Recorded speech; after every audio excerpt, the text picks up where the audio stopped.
se tienen que estar activando pues para poder hacer frente al gasto exagerado de esas células. También es importante en esa función de los macrófagos, pues eliminar todas las células que ya por tensión fisiológica o por agresión de los virus o de las microbios empezaron a causar destrucción de las células y esas tienen que ser eliminadas.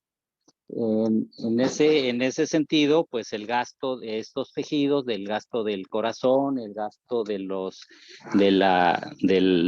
la función, tiene que dirigirse hacia allá.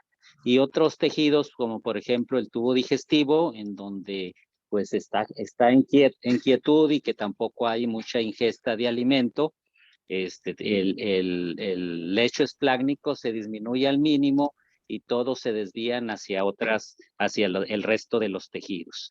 Y de ahí la importancia que los primeros elementos a consumir ese oxígeno y esas energías vayan a ser las estructuras que están ahí mencionadas. Y como nos comentó, la reserva de glucógeno es de 75 gramos en el hígado, la cual no nos dura más que aproximadamente 16 horas, un poquito menos, un poquito más, y entonces tiene que irse a los procesos de gluconeogénesis, o sea, a la formación de glucosa a partir de otros elementos, ya sea proteínas o grasas. Y por ahí ya nos comentaba las principales proteínas que se van a utilizar en este proceso y también el glicerol y los ácidos grasos. Comentamos que los ácidos grasos nos daban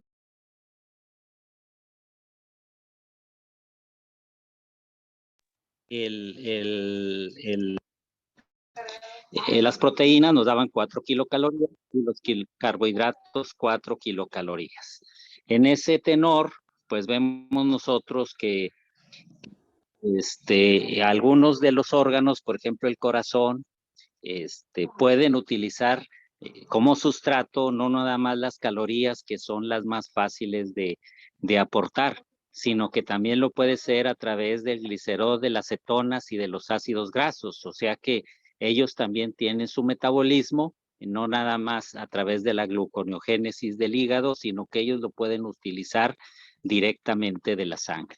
Entonces son procesos que nos ayudan a hacer frente en un momento dado a estas agresiones tan importantes, pero que si no seguimos teniendo el aporte suficiente, va a llegar un efecto en donde el catabolismo va a ser mucho mayor que la posibilidad de un anabolismo y esto nos va a ir consumiendo o autodigiriendo progresivamente.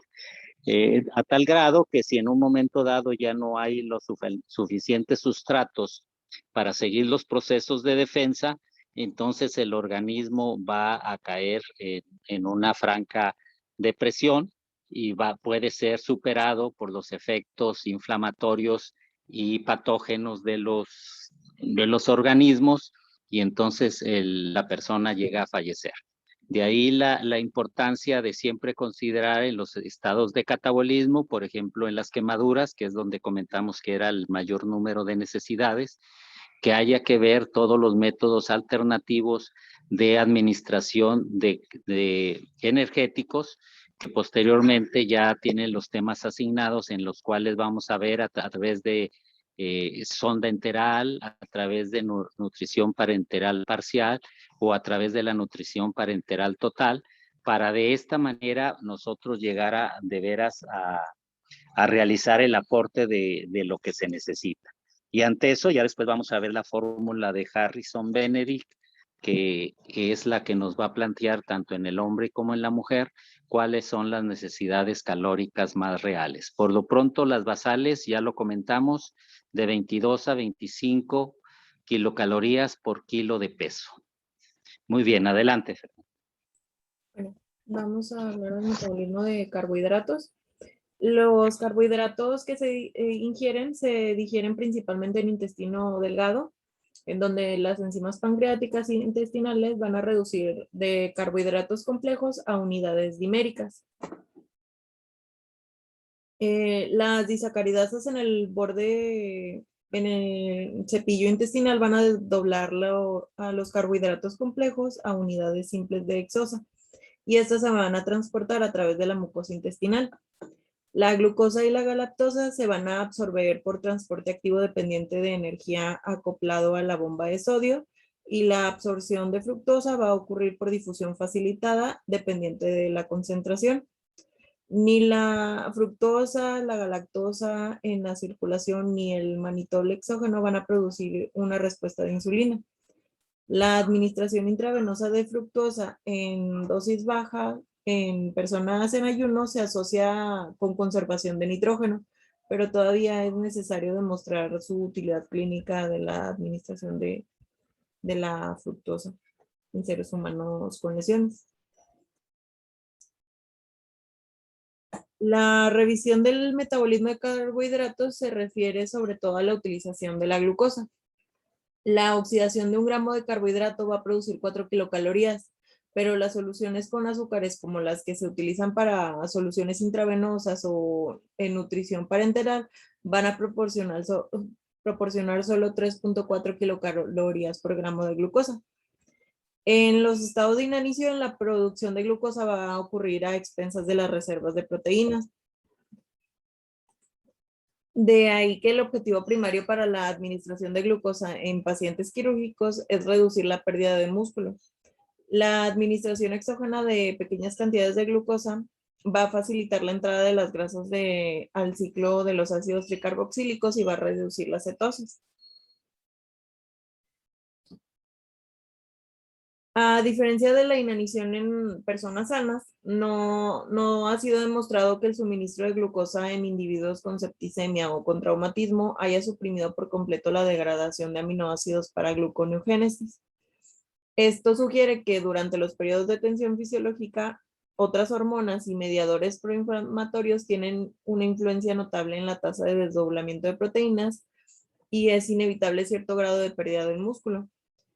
Se ha demostrado que la administración de insulina invierte el catabolismo proteínico durante periodos de tensión fisiológica grave mediante la estimulación de síntesis de proteínas en músculo estriado y al inhibir la degradación de proteínas en los hepatocitos. La insulina también va a estimular la incorporación de precursores elementales a los ácidos nucleicos en asociación con la síntesis de RNA en las células musculares. En las células, la glucosa sufre fosforilación para dar origen a glucosa 6-fosfato. Esta glucosa 6-fosfato puede sufrir una polimerización durante la gluconeogénesis o puede ser catabolizada en la glucogenólisis. El catabolismo de la glucosa va a ocurrir por desdoblamiento de piruvato o lactato o también mediante descarboxilación a pentosas. El exceso de glucosa por alimentación excesiva, como se refleja por un cociente respiratorio mayor a 1, puede ocasionar alteraciones como glucosuria, termogénesis y conversión a grasa, que es la lipogénesis.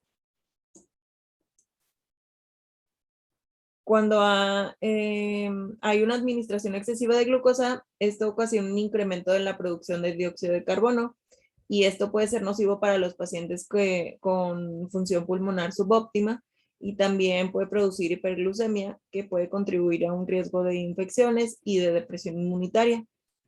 Las lesiones y las infecciones graves inducen a un estado agudo de intolerancia a la glucosa periférica, pese al incremento en la producción de insulina varias veces por arriba de las cifras basales.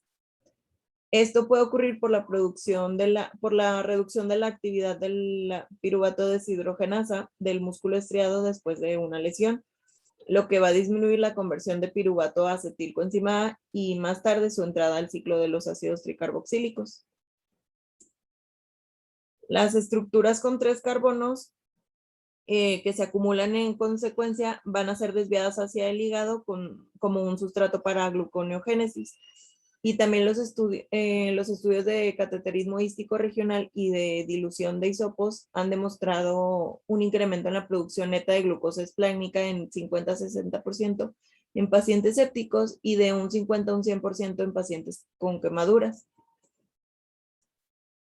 El incremento en las concentraciones plasmáticas de glucosa va a ser proporcional con la gravedad de la lesión, y esta respuesta neta de la gluconeogénesis hepática se parece encontrar bajo la influencia del glucagón.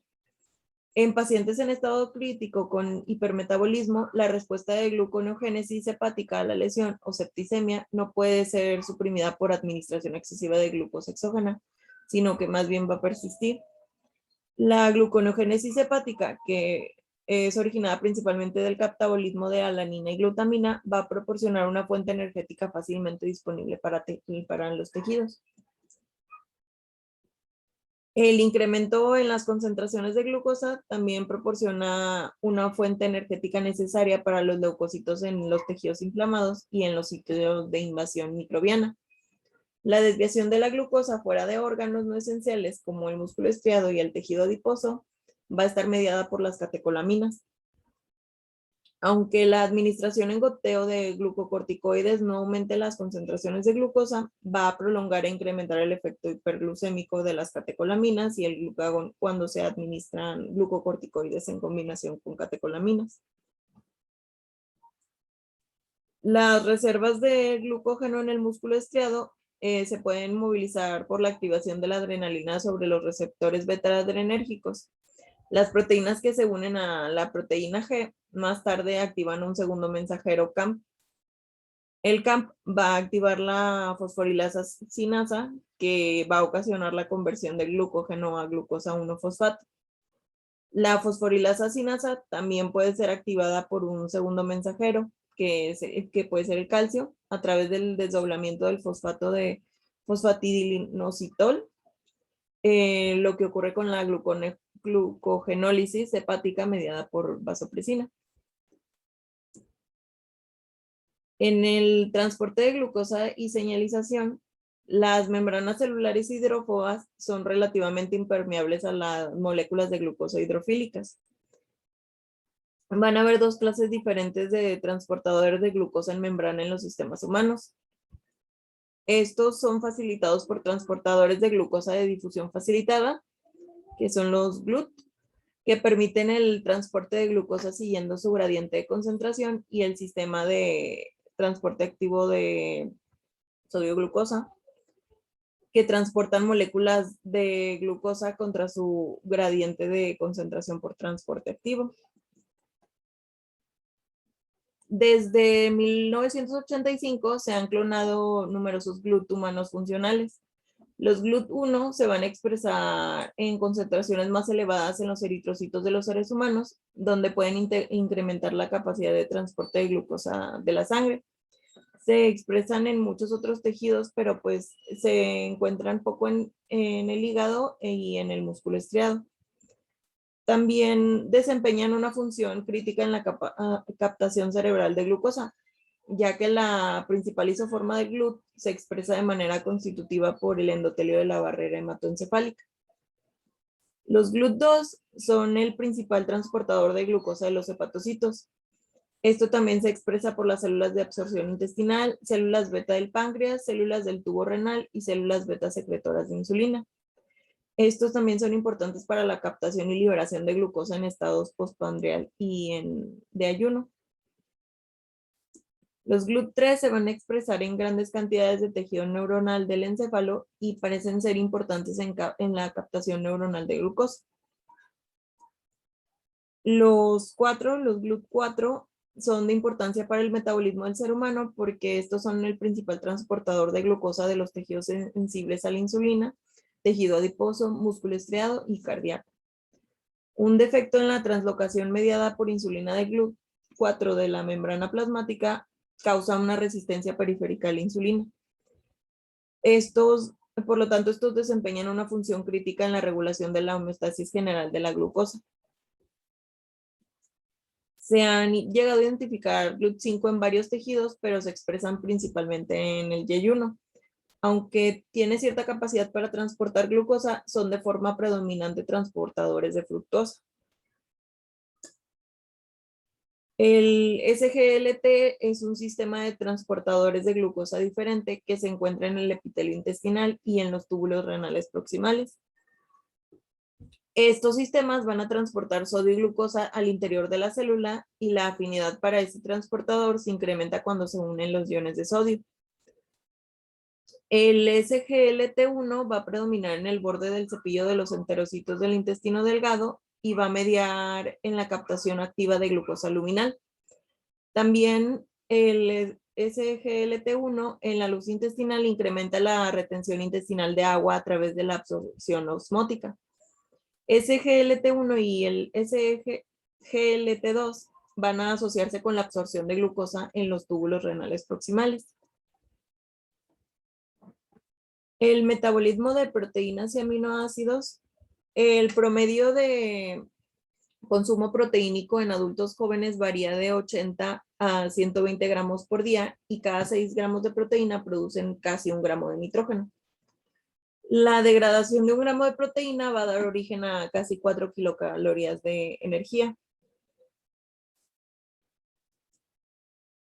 Después de las lesiones, la proteólisis sistémica inicial, que es mediada principalmente por glucocorticoides, va a incrementar la excreción urinaria de nitrógeno a cifras que van a rebasar los 30 gramos por día, lo que corresponde con la pérdida en la masa corporal magra de 1.5% por día. Un individuo lesionado que no reciba nutrición por 10 días, en teoría puede perder 15% de la masa corporal magra. Por lo tanto, los aminoácidos no se pueden considerar como una reserva energética a largo plazo y la pérdida excesiva de proteínas no es compatible con la vida. El catabolismo de proteínas después de la lesión va a proporcionar sustratos por la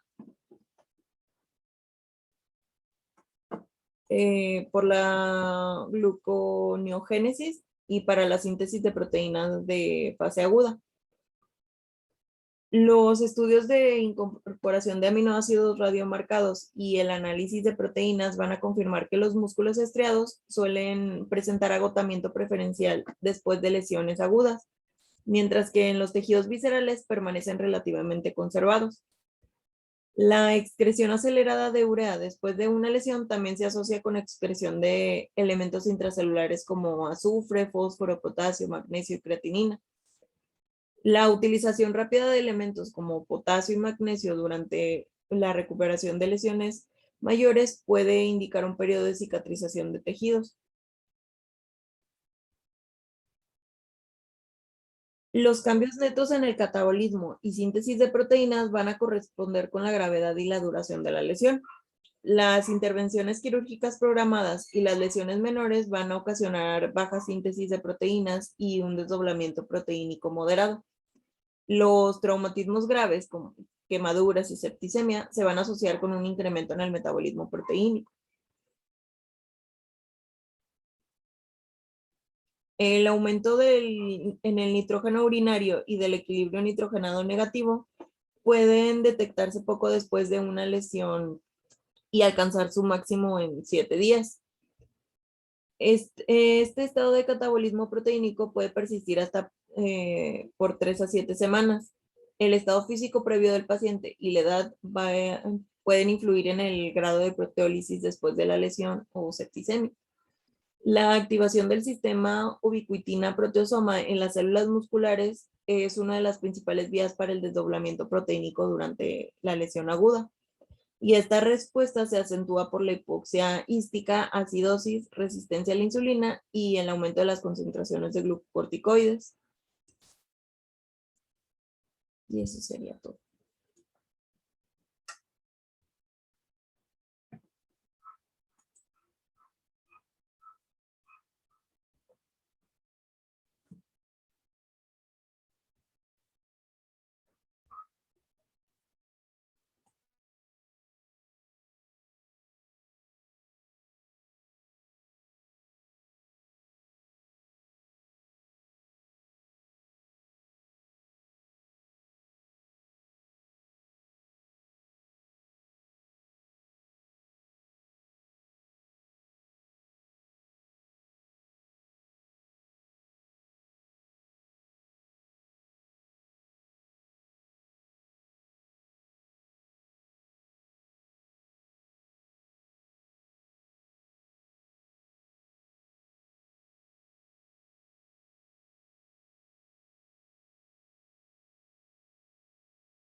¿Algunas preguntas, jóvenes?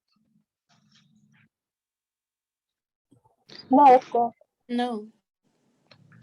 Y ahorita comentaba de la clase de Fernanda, pues vemos cómo los diferentes procesos que existen a nivel celular, tanto el ciclo de Krebs, el ciclo de Cori, cómo se van a utilizar todos los sustratos para dar medidas alternativas como fuentes de energía, que no nada más es en relación a la glucosa.